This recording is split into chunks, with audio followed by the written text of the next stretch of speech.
ស្រមើស្រមៃគឺជាកម្រាលព្រំស័ក្តិសិទ្ធិដ៏ពិតប្រាកដបើអ្នកអនុវត្តតាមគោលប្រតិបត្តិស័ក្តិសិទ្ធិពីមួយថ្ងៃទៅមួយថ្ងៃហើយនោះគឺអ្នកបានសាងគ្រឹះដ៏អស្ចារ្យដោយការអនុវត្តការដឹងគុណចំពោះអ្វីៗគ្រប់យ៉ាងដែលអ្នកបានទទួលនិងនៅតែបន្តទទួលទៀតក្នុងជីវិតប៉ុន្តែថ្ងៃនេះជាថ្ងៃគួរឲ្យរំភើបរីករាយណាស់ព្រោះអ្នកកំពុងចាប់ផ្ដើមប្រើធម៌ពលស័ក្តិសិទ្ធិនៃការដឹងគុណដើម្បីសម្រេចក្តីសុបិននិងក្តីប្រាថ្នារបស់អ្នកហើយជាច្រើនសតវត្សកន្លងមករាប់រយវប្បធម៌តាមតំបន់នានាចាត់ទុកថាការអរគុណមុននឹងទទួលអ្វីមួយបានក្លាយជាប្រពៃណីទៅហើយមានការបង្កើតពិធីកម្មដើម្បីបង្កើនធម៌ពលឲ្យច្រើនតាមដែលអាចធ្វើបានទៅក្នុងការអរគុណជនជាតិអេស៊ីបបានប្រារព្ធពិធីអរគុណទឹកជន់នៃទន្លេនីលតាំងពីបុរាណដើម្បីទាក់ទាញទឹកក្នុងទន្លេឲ្យហូរមកមិនចេះដាច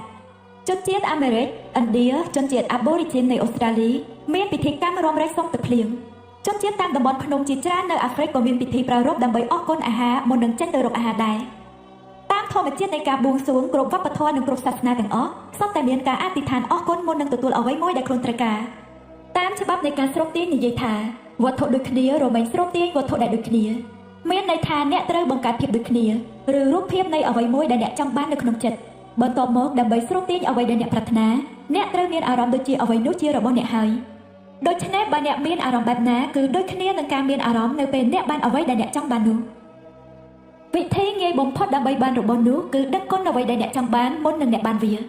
ប្រសិនបើវាមិនដែលកើតមានចំពោះអ្នកទេមុននឹងធ្វើការដឹងគុណដើម្បីបានអ្វីដែលអ្នកចង់បានពេលនេះអ្នកបានរកឃើញធម៌ពលស័ក្តិសិទ្ធិរបស់វាមួយទៀតហើយសារនៅក្នុងគម្ពីរគ្រីស្ទានបានពោលថាអ្នកដែលដឹងគុណពេលនេះនឹងទទួលបានកាន់តែច្រើននៅក្នុងអនាគតហើយគេនឹងមានបានយ៉ាងសម្បូរហូរហៀរការដឹងគុណគឺជាអ្វីមួយយ៉ាងដែលអ្នកចាំបាច់ត្រូវតែមានមុននឹងទទួលបានពុំមែនគ្រាន់តែធ្វើបន្ទាប់ពីរឿងល្អៗកើតឡើងហើយនោះទេ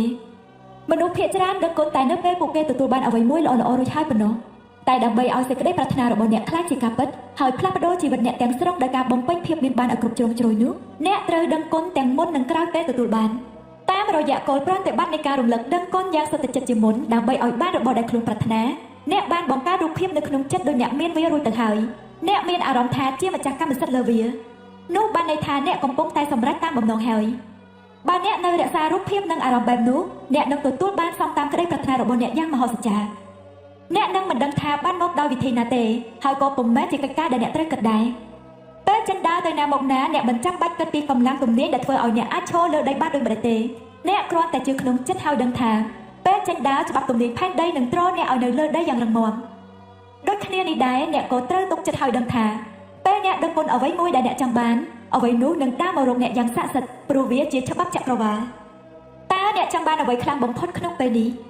នៅខាងដើមនៃសៀវភៅនេះខ្ញុំបានសូមឲ្យអ្នកគិតឲ្យច្បាស់ពីអ្វីដែលអ្នកចង់ឲ្យបានគ្រប់ជ្រុងជ្រោយនៃជីវិតបើអ្នកមិនបានធ្វើវាមកពីមុនទេពេលនេះដល់ពេលធ្វើវាហើយមើលកំណត់ត្រាដែលអ្នកធ្វើនៅពេលនេះហើយជ្រើសរើសក្តីប្រាថ្នាធំបំផុត10យ៉ាងដើម្បីគោលប្រតិបត្តិស័ក្តិសិទ្ធិនេះអ្នកអាចជ្រើសរើសក្តីប្រាថ្នា10ពីជ្រុងខុសៗគ្នាដូចជាលុយសុខភាពផ្ទះនិងសម្ព័ន្ធភាពឬអ្នកអាចជ្រើសរើសប្រាថ្នា10ពីជ្រុងតែមួយដែលអ្នកចង់ផ្លាស់ប្ដូរដូចជាការងារឬភាពជោគជ័យចូលជ្រើសរើសឲ្យច្បាស់និងជាក់លាក់នៅអ្វីដែលអ្នកចង់បានខ្លាំងបំផុតដើម្បីឲ្យឃើញការផ្លាស់ប្ដូរកើតឡើងយ៉ាងស័ក្តិសិទ្ធិពីគោលប្រតិបត្តិនេះចូលស្រមៃថាអ្នកកំពុងរៀបលំដាប់ភាពស័ក្តិសិទ្ធិជាមួយចក្រវាឡសម្រាប់ក្តីប្រាថ្នាធំបំផុត10យ៉ាងព្រោះអ្វីដែលអ្នកកំពុងធ្វើនេះគឺជាការប្រើច្បាប់ស្រូបទាញនោះឯងអង្គុយនៅមុខកុំព្យូទ័រឬកូនសៀវភៅនឹងប៊ិចហើយធ្វើកំណត់ត្រាដាច់ដោយឡែកពីគ្នានៅក្តីប្រាថ្នាធំទាំង10ប្រៀបបីដូចជាអ្នកទទួលវារួចហើយដោយវិធីខាងក្រោមអរគុណអរគុណអរគុណសម្រាប់រួចបំពេញចម្លោះដោយអ្វីដែលអ្នកប្រាថ្នាប្រៀបដូចជាអ្នកបានទទួលរួចហើយឧទាហរណ៍អរគុណអរគុណអរគុណសម្រាប់លទ្ធផលពិន្ទុប្រឡងខ្ពស់បំផុតដែលធ្វើឲ្យខ្ញុំបានចូលរៀនមហាវិទ្យាល័យដោយក្តីប្រាថ្នាអរគុណអរគុណអរគុណដំណឹងល្អយើងកំពុងមានកូនហើយអរគុណអរគុណអរគុណផ្ទះក្នុងក្តីសុបិនរបស់យើងដែលមានអ្វីគ្រប់យ៉ាងតាមយើងត្រូវការតាំងពីរបស់តូចតាចរហូតដល់របស់ធំអរគុណអរគុណអរគុណទូរស័ព្ទដែលធ្វើឲ្យខ្ញុំបាននិយាយជាមួយឪពុកខ្ញុំហើយធ្វើឲ្យសម្ព័ន្ធភាពរវាងយើងទាំងពីរកាន់តែល្អប្រសើរអរគុណអរគុណអរគុណលទ្ធផលពិនិត្យសុខភាពខ្ញុំជាហើយខ្ញុំត្រឡប់មកសុខភាពល្អប្រសើរដូចដើមវិញហើយអរគុណអរគុណអរគុណប្រាក់ដែលខ្ញុំទទួលយ៉ាងគិតស្មានមិនដល់វាជាចំនួនប្រាក់ដែលខ្ញុំត្រូវការសម្រាប់ដំណើរកម្សាន្តទៅទ្វីបអឺរ៉ុបអរគុណអរគុណអរគុណតួលេខផ្នែកលក់ដែលកើនឡើងទ្វេដងនៅខែនេះអរគុណអរគុណអរគុណគំនិតល្អៗដែលធ្វើឲ្យយើងតាក់ទាញបានអតិថិជនធំបំផុតអរគុណអរគុណអរគុណដៃគូដ៏ឆ្នើមរបស់ខ្ញុំអរគុណអរគុណអរគុណចំពោះដំណើរការដ៏រលូននិងងាយស្រួលការសរសេរពីអរគុណ3ដងក្នុងបន្ទាត់តែមួយគឺមានថាមពលខ្លាំងណាស់ ព្រោះវាការពារកុំឲ្យអ្នកបោះបង់និងបង្កើនការផ្ដោតចិត្តលើការដឹងគុណការនិយាយអរគុណ3ដងគឺជារូបមន្តដ៏ស័ក្តិសិទ្ធិព្រោះវាជាតួលេខនៃការច្នៃប្រឌិតវត្ថុថ្មីៗទាំងឡាយក្នុងចក្រវាឡឧទាហរណ៍ដូចជាការផ្ដល់កំណើតទារកម្នាក់គឺត្រូវមានបុរសម្នាក់និងស្ត្រីម្នាក់បុរសស្ត្រីនិងទារករួមគ្នាទៅជា3គឺជាការច្នៃប្រឌិតរឿងថ្មីមួយបានយ៉ាងល្អឥតខ្ចោះ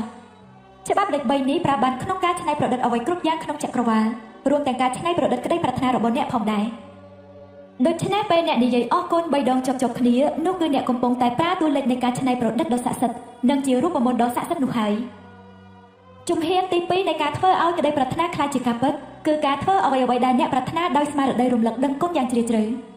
អ្នកអាចបញ្ចប់ជំហានទី2ក្នុងពេលណាមួយក្នុងថ្ងៃនេះវាអាចព្រមគ្នាជាមួយនឹងពេលធ្វើកំណត់ត្រាពីវត្ថុ10យ៉ាងក្នុងក្តីប្រាថ្នាឬក្នុងកំឡុងពេលថ្ងៃពេលណាក៏បានដើម្បីបញ្ជ្រាបក្តីប្រាថ្នានីមួយៗដោយថាមពលស័ក្តិសិទ្ធិនៃការដឹងគុណចូលចាប់ផ្ដើមក្តីប្រាថ្នាដំបូងក្នុងតារាងកំណត់ត្រាហើយប្រើក្តីស្រមៃរបស់អ្នកឆ្លើយសំណួរខាងក្រោមក្នុងចិត្តប្រៀបដូចជាអ្នកបានទទួលវាមកហើយ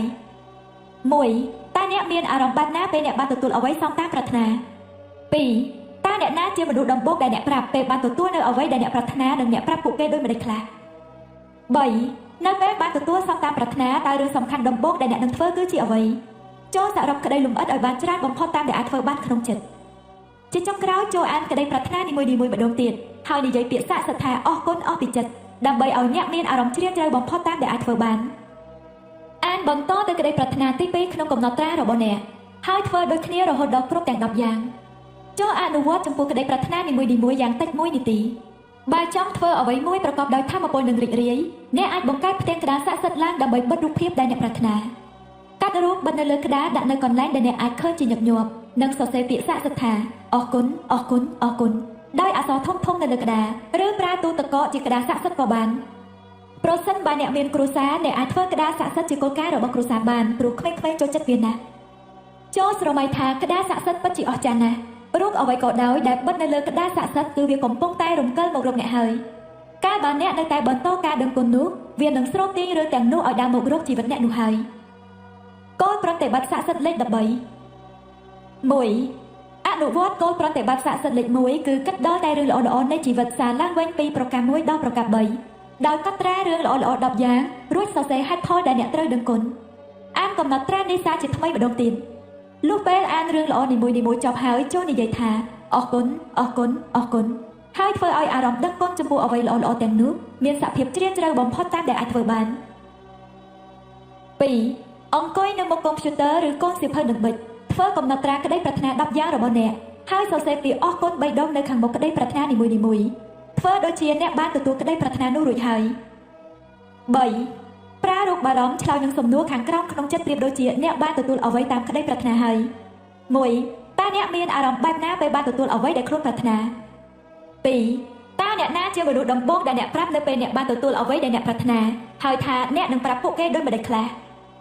3. នៅពេលបានទទួលអ្វីមួយសងតាមប្រាថ្នាតើរឿងសំខាន់ដំបូងដែលអ្នកបំរុងធ្វើគឺអ្វីចូលសរុបក្តីលំអិតឲ្យបានច្រើនបំផុតតាមដែលអ្នកអាចធ្វើបាននៅក្នុងចិត្ត